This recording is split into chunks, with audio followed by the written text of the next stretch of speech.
Assalamu alaikum. Vous vous rappelez de nous? Les enfants de l'IPA. On est de retour pour vous donner des nouvelles de notre école. C'était pour vous dire que notre rentrée 2017-2018 s'était finalement bien passée et que l'année scolaire qui s'est achevée s'est bien déroulée.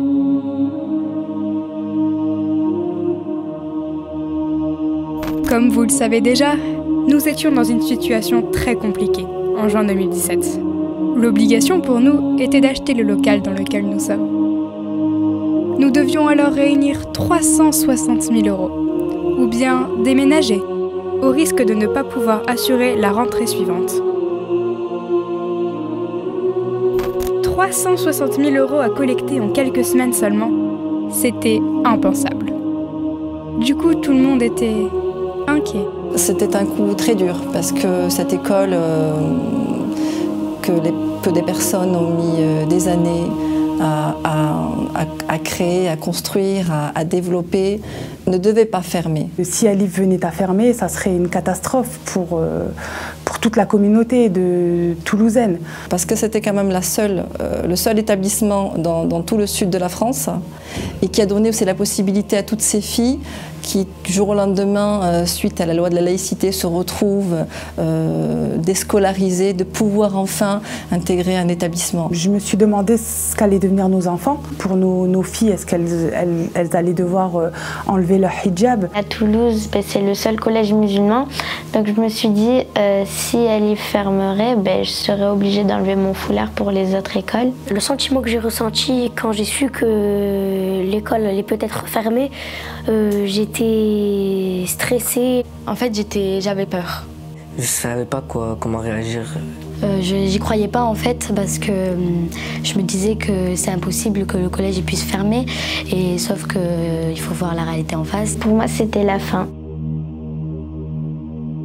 Alors, la direction de l'IPA, qui s'est entourée de professionnels de la communication, a eu l'idée d'organiser une collecte nationale de la dernière chance, baptisée Sauvons IPA.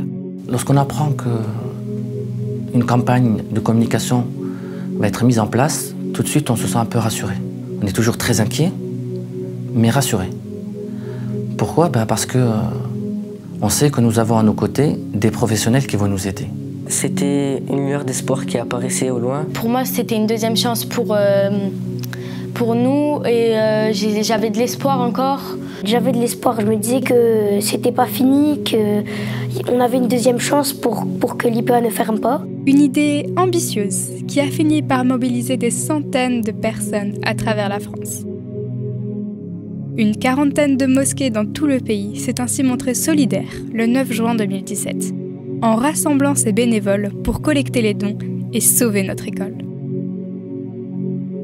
On a sorti les grands moyens pour faire parler de ce projet extraordinaire et fédérer la Oumma autour de notre cause. On a vu une telle ferveur se mettre en place autour de nous qu'on s'est tous dit qu'il était impossible de ne pas y arriver avec l'aide d'Allah. Devant l'engouement général, on a commencé à reprendre espoir. On était enthousiastes. J'avais vraiment confiance dans notre communauté. On s'est vite rendu compte, alhamdoulilah, que partout en France, les gens se mobilisaient pour cette cause. La campagne se passait sur Facebook, sur les réseaux sociaux de façon générale, elle se passait sur le terrain. Plus de 40 mosquées qui participent à cette collecte sur toute la France. Tout le monde parlait de l'IPA. On en entendait parler partout. Dès que j'ai regardé la collecte de fonds sur Internet, dès que j'ai vu les chiffres monter, j'étais très heureuse. J'étais dans tous mes états, parce que ça me faisait plaisir le fait que mon collège puisse être sauvé. Et par votre cause, on l'a fait. En 5 semaines, nous avons rassemblé 220 000 €. Et de généreux soutiens de l'école sont venus prêter ce qu'il manquait, pour pouvoir enfin signer l'acte de vente qui devait faire de ce bâtiment la propriété de l'IPA. J'étais en vacances au Maroc et on suivait de près cette information. Et quand on apprend la nouvelle, donc la bonne nouvelle, on saute de joie. Grâce à la mobilisation de tous, on a pu acheter le local. C'était une fierté pour nous. Je n'arrive pas à parler en fait. Je reviens, désolé, parce que je repense... Bien qu'il reste tout de même à honorer cette dette, tout en maintenant le budget de fonctionnement, À ce moment-là, nous étions soulagés. Quand on a appris, alhamdoulilah, que l'IPA a été sauvée, c'était vraiment un très grand soulagement. C'était un gros soulagement, un gros fardeau qui libère les épaules. J'étais contente parce que pour moi, ça y est, le bâtiment il était acheté, Elif était sauvée. C'était un mélange de joie, C'était inexplicable. J'étais tellement heureuse. C'était super de pouvoir se projeter l'année prochaine avec nos amis ici au collège. J'allais revoir mes amis, continuer ma scolarité dans un établissement musulman. Tout en sachant que je pourrais faire ma prière à l'heure, continuer à étudier mon Coran et rester dans un cadre musulman. J'étais très heureuse, très heureuse. Et en même temps, c'était pas une surprise pour moi. C'était pas une surprise parce que j'étais persuadée que la communauté musulmane n'allait pas abandonner ce projet, ce beau projet. Au-delà de cet élan de générosité incroyable, la communauté musulmane a montré qu'elle était unie et qu'elle ne faisait qu'une dans les moments difficiles. Alors, du fond du cœur, on vous redit Merci. Merci. Merci. Merci. Merci. Merci. Merci. Merci. et on vous donne rendez-vous sur le site internet de l'IPA et sur les réseaux sociaux pour continuer à nous soutenir. Parce que maintenant que cette étape décisive a été franchie et que notre situation s'est stabilisée, la suite du développement de l'établissement va pouvoir se mettre en place.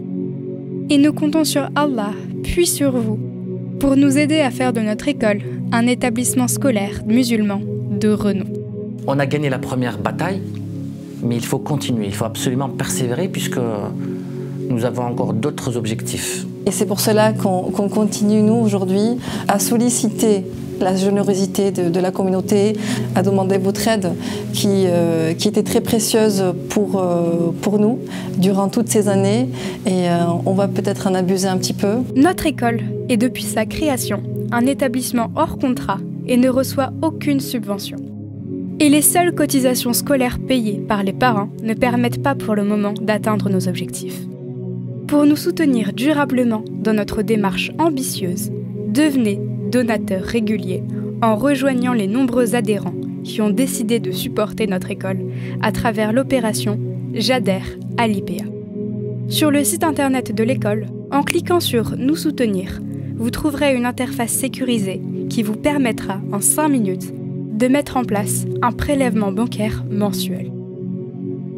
Un don mensuel de 10 € par mois permettra à l'IPA de prospérer dans des conditions plus sereines, d'accroître sa capacité d'accueil pour répondre à une demande croissante de la communauté musulmane, et ainsi espérer à court terme une autonomie financière.